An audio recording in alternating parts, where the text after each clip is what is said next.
안녕하세요. 조영기의 통일 꿈틀입니다. 오늘은 곧 또 조만간에 남북 정상회담이 열릴 것 같네요. 3차 정상회담이 열릴 것 같습니다. 이 문제에 대해서 조금 짚어보려고 합니다. 어제 북한이 판문점 선언 이행 상황을 준비하고 남북 정상 준비와 관련된 문제를 협의하자. 그래서 고위급 회담 개최를 제의를 했고, 한국 정부는 옳다, 잘됐다, 정말 기다리던 것 같다, 국면을 전환할 수 있다 라고 생각돼서 또 대범 아마 북한의 제안을 수용을 해서 13일 판문점 북한 지역에 있는 통일가격에서 조명균 대표, 또 북한의 리성권 조평동 위원장하고 아마 고위급 회담이 열릴 것 같습니다. 지금 자세히 봐보면 이런 형국인 것 같아요. 미국 대화가 난관에 봉착되고 있는 상태에서 한국 정부가 또 북한하고 물밑 접촉을 했습니다. 이런 물밑 접촉이 이런 남북한 간에 있을 수도 있는 일인데, 너무 이런 물밑 접촉이 좀 잦은 것 같아요. 근데 이런 잦은 또 물밑 접촉을 해서, 어떻게 됐든 간에 하여튼, 한국에서도 지금 대통령의 지지율이 하락되고 있으니까 이걸 반전시킬 수 있는 카드로, 평화의 카드로 또 지금 북한 카드를 끄집어낸 것 같습니다. 북한이 아주 또 한국 대통령의 약점, 또 뿐만 아니라 미국 트럼프 대통령의 약점도 잘 악용해 온 걸로 봤을 때는 북한이 우리의 이 물밑 접촉을 잘 악용하고 있지 않나 이렇게 생각이 듭니다.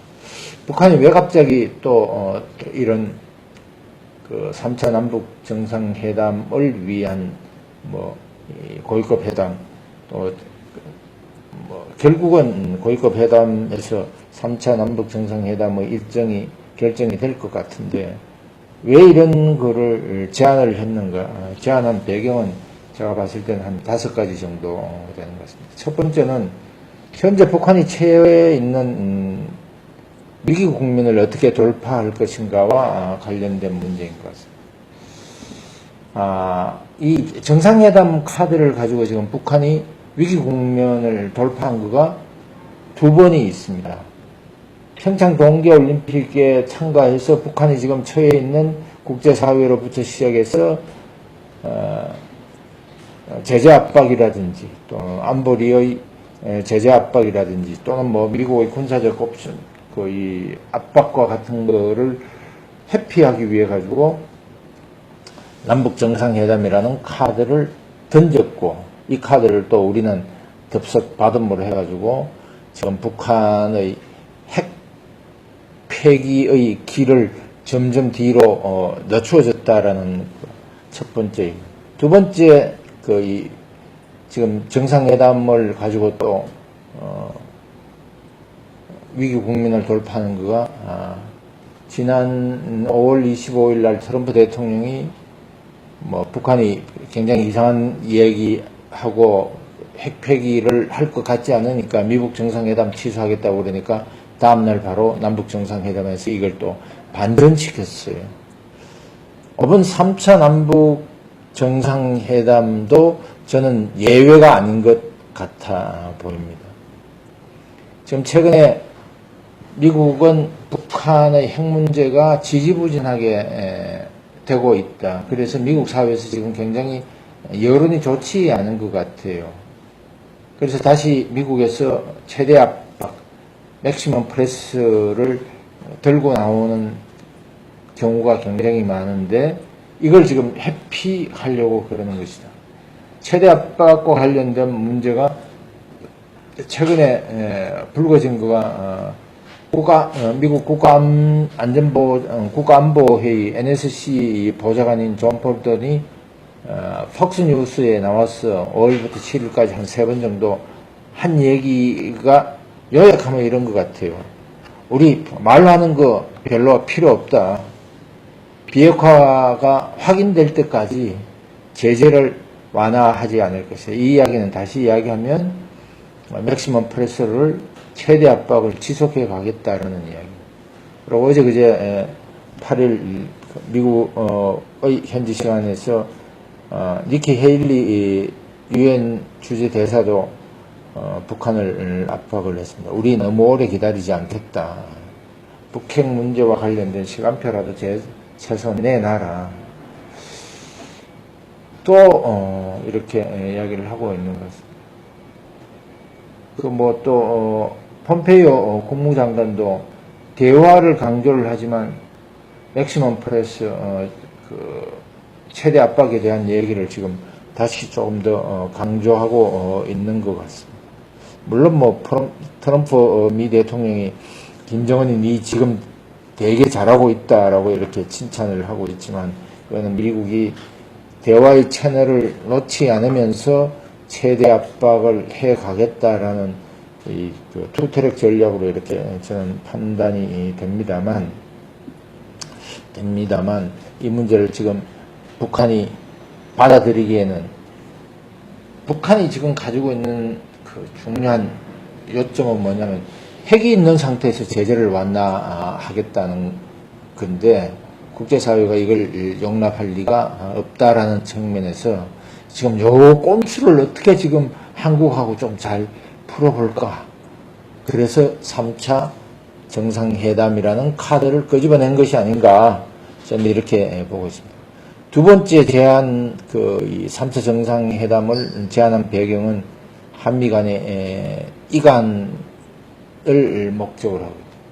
미국의 제재 압박 때문에 비핵화가 안 된다라는 분위기를 지금 조성하려고 그러는 것 같아요.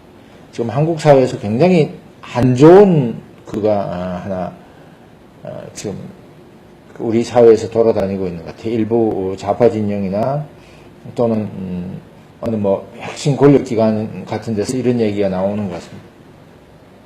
북한 핵은 민족 핵이기 때문에 통일이 되면 핵을 가지고 있는 우리가 강대국이 되고 뭐 이런 이상한 논리를 펴고 있는 것 같습니다. 과연 북한의 핵이 북한 주민을 위한 핵일까요? 아니면 김정은 일가를 위한 핵일까요? 그리고 김정은이가 핵을 가지고 있으면 대한민국이 원하는 형식의 자유민주주의 통일이 될까요? 여러분, 이 문제를 좀 깊게 고민을 하고 이제 이런 얘기를 안 했으면 좋겠습니다. 사실은 민족 핵이라는 용어를 끄집어낸 거가 언제냐면 1월 25일 날 북한 노동신문에서 제가 지금 이야기한 요거와 비슷한 사설이 지금 거기 실렸습니다.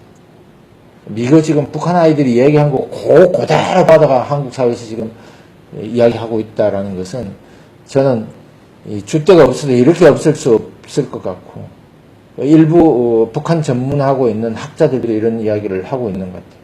지금 대한민국 사람인지 북한 사람인지 김정은 수하에 있는지 저는 잘 모를 것 같아요. 제가 봤을 때는 어떤 측면에서는 매국노 같은 느낌도 듭니다. 세 번째는 협상 기간 동안에는 국제사회로부터 시작해서 제재 압박의 공세를 차단할 수 있다. 그래서 시간 끌기의 전략도 제안하는데 하나 들어간 것이다. 시간 끌기와 관련돼서는 조금 이따 다시 말씀을 드리겠습니다. 그리고 제재 무력화를 위한 어떤 틈을 만들기 위한 것이다. 이게 이제 네 번째예요. 북한이 늘 잘 쓰는 단어가 민족입니다. 민족공조, 우리 민족끼리를 국제공조의 허를 터물려고 이 국제공조의 털을 허무는 거에는 몇 가지의 그 조건들이 붙는 것 같아요. 일단은 한국 사회로부터 시작해서 경제적 지원을 받겠다. 경제적 협력을 받겠다. 핵이 있는 상태에서 지금 우리가 북한에다가 경제 지원해 준다라는 것은 우리 스스로 김정은이에게 모든 것을 전부 다 갖다 바치는 거하고 같다라고 저는 생각을 하고 있습니다. 그리고 최근에 북한의 경제 상황이 매우 안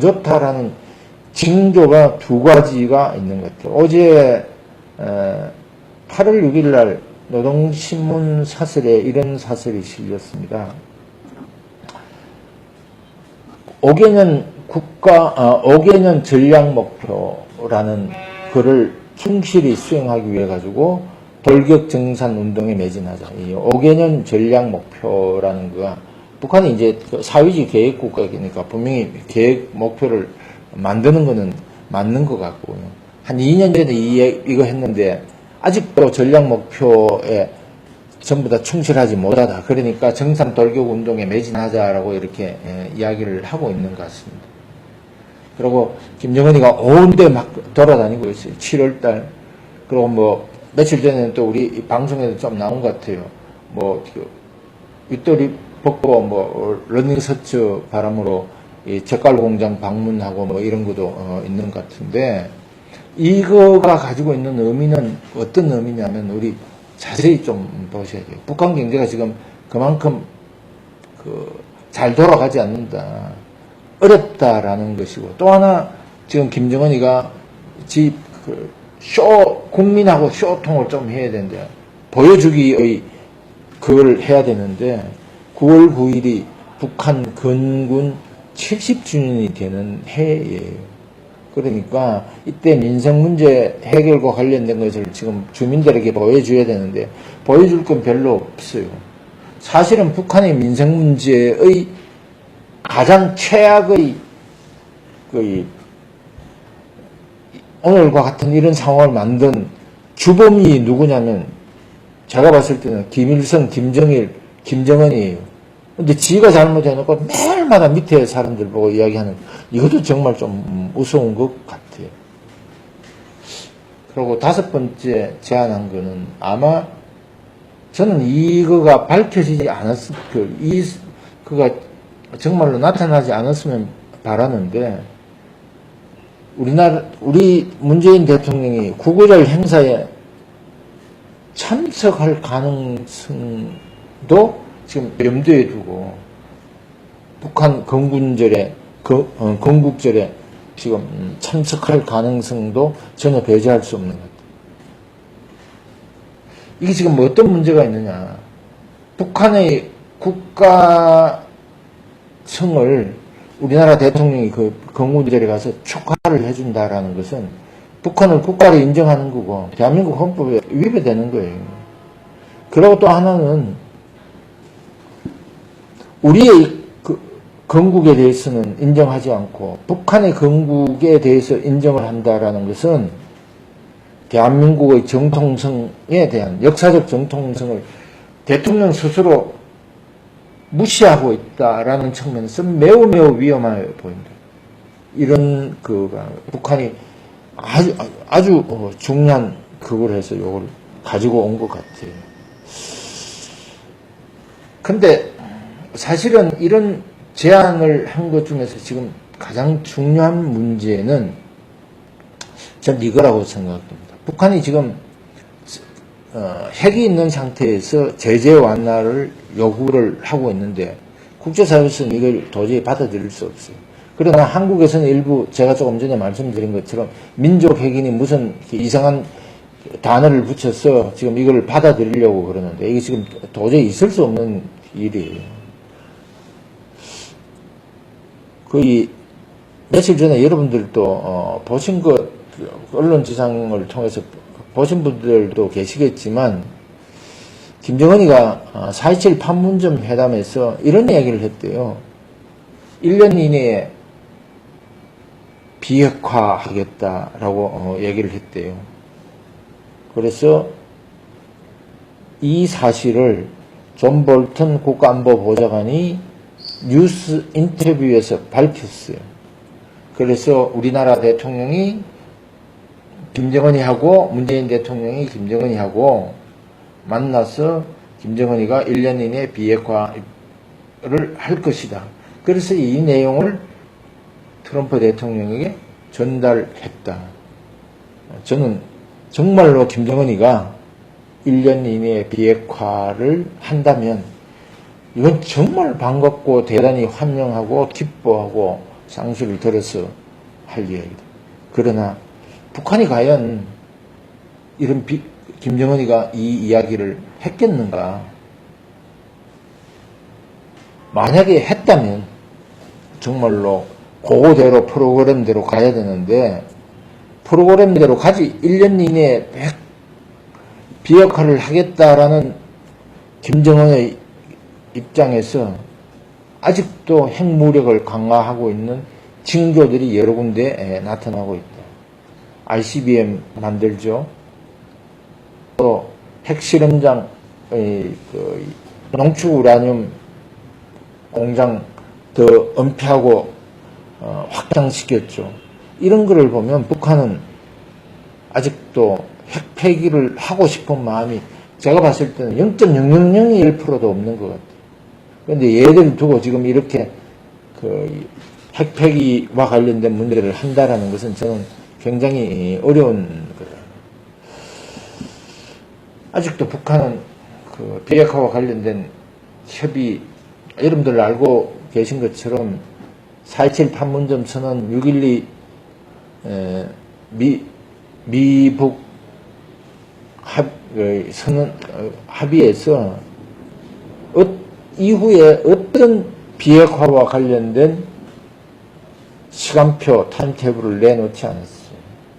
그래서 제가 봤을 때는 이런 방법으로는 북한 핵 문제를 해결하는 거가 매우 어렵다라는 거고, 우리가 지금 북한 핵 문제와 관련돼서 꼭 짚고 넘어가야 될 거가 이런 거가 있는 것 같아요. 저는 이렇게 표현을 하고 싶었어요.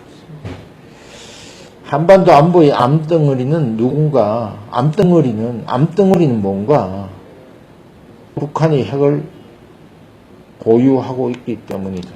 그리고 우리는 북한이 핵을 보유하면 그거로부터 시작해서 핵인질이 될 수밖에 없는 것이다. 그래서 지금까지 한반도 비핵화라는 이 프레임이 지금 이 패러다임이 맞는가에 대한 것도 우리 근본적으로 한번 생각을 한번 해봐야 될 것 같아요. 저는 한반도의 비핵화가 만약에 되는 거는 굉장히 좋지만 만약에 되지 않으면 우리는 북한의 핵으로부터 시작해서 살아남기 위해서는 이제 우리도 핵무장하는 새로운 길을 찾아내야 되지 않겠나, 그 길로 가야 되지 않겠나 이렇게 생각을 하고 있습니다. 그래도 권력을 가지고 있는 사람들이 지금 이런 문제에 대해서 전혀 고민을 하고 있지 않으니까 저도 답답하긴 합니다. 지금 미국과 북한의 비핵화 협상이 지금 교착 상태에 있는 거는, 교착 상태의 핵심은 이런 것 같아요. 북한은 핵을 지금 포기하기 싫은데 자꾸 포기하라고 그러니까 얘들이 지금 내세우고 있는 거가 종전선언이라는 또 위장평화 공세를 지금 지속적으로 내고 있지 않는 것. 북한이 핵을 포기하고 싶지 않다라는 것의 가장 대표적인 것 중에 하나는 이런 겁니다. pompeo가 7월 5일, 7월 6일 북한 방문했을 때 폼페이오 미국 국무장관이 북한 방문했을 때 김정은이는 의도적으로 정제 시찰을 갔고요. 그리고 그 다음날 7월 7일날 북한의 외무성이 담화를 발표했어요. 미국의 요구가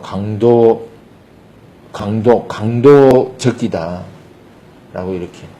과연 이런 거 보면 북한이 핵을 포기할 가능성이 있는가에 대한 걸 우리가 한번 고민을 해 보셔야 될 것 같다라는. 이번 3차 정상회담에서 우리가 추구해야 될 중요한 가치는 전 이거라고 생각합니다. 이렇게 국민들이 조금 인식을 좀 해줬으면 좋겠다. 우리 모두가 인식을 그렇게 좀 해줬으면 좋겠다. 북핵 폐기가 평화의 출발점입니다. 북핵 폐기가 한반도뿐만 아니라 동북아의 평화의 출발점이라는 인식의 전환이 필요하다. 그래서 한반도 평화를 위협하는 요소는 북한 핵이지 우리가 가지고 있는 군사력이나 주한미군이 아니다라는 것을 국민들이 또 우리가 조금 인식해야 될 필요가 있는 것 같아요. 두 번째는 어떤 인식의 전환이 필요한가? 핵이 있는 상태에서 교류 협력은 위장 평화일 뿐이다. 다시 말씀을 드리면 핵이 있는 상태에서의 교류 협력은 평화에 전혀 도움을 주지 않는다라는 사실. 그래서 결론은 저도 전제하는 것이거든요. 미국의 군사적 옵션이 시행되기 이전에 강력한 대북 제재 압박은 북한의 핵을 평화적으로 해결할 수 있는 중요한 도구다, 패러다임이다라는 인식이 필요할 것 같습니다. 그리고 5분 3차 정상회담의 최우선 과제는 저는 두 가지라고 생각됩니다. 하나는 북핵 폐기의 모든 문제가 집중되어야 됩니다. 조금 전에 제가 말씀드린 것처럼 존 볼턴 국가안보보좌관, 미 국가안보보좌관이 1년 이내에 김정은이가 핵을 비핵화를 하겠다라고 이야기를 했다는데 이 사실을 국민들에게 공표하고 우리도 북한의 핵 폐기를 위해서 1차적으로는 이거에 진력할 필요가 있다라는 거고, 두 번째는 북한의 민주화를 위해서, 북한 주민의 자유를 찾아주기 위해서, 북한 주민의 해방을 위해서 무엇을 해야 되는가? 바로 북한 인권 문제를 다시 거론해야 된다. 이것 북한 인권 문제 거론하지 않는 것은 사실은 비겁한 생각이라고 생각돼요. 뭐 매일마다 뭐 진보네 뭐네 랍시고 나불나불 거리면서 북한 인권에 대해서 입을 닫고 있는 것은 스스로 진보 정권이 아니라 스스로 퇴보 정권이라는 것을 자각하고 자인하고 있는 꼴이다라는 측면. 이제 결론적으로 다시 말씀을 드리겠습니다. 제가 봤을 때는 제3차 남북 정상회담은 거의 열릴 것 같아요. 5분의 2 열리는 거의 핵심은 뭐가 되어야 되는가? 3차 정상회담의 최우선 과제는 바로 북핵 폐기에 모아지고, 또 하나는 북한 인권 개선에, 북한 주민들의 인권 개선에 조금 모아졌으면 좋겠다라는 것이 저의 생각입니다. 자, 다음 주에 뵙겠습니다. 감사합니다.